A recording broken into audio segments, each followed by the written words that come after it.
Hello everyone, welcome back to another video from Wake&Tech. Today in this video, I'm going to show you how to change name in Bilibili account. If you are looking for a way to change your profile name or your nickname in Bilibili, then the process is quite easy, so let's jump in. First things first, open a web browser and type in bilibili.tv and search. After you do that, you'll end up in the official website for bilibili.tv. Once you're inside, make sure that you're logged into your account and go to the upper right corner, mouse over to your avatar and click on My Profile.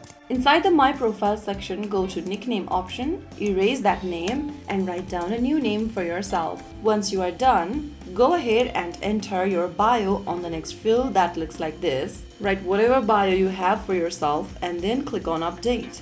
Soon after you do that, you will be able to change your name or your nickname in Bilibili. That is how it's super easily done. If you found the video helpful, don't forget to like, share and subscribe to our channel. I will be back again in the next video. Thank you for watching.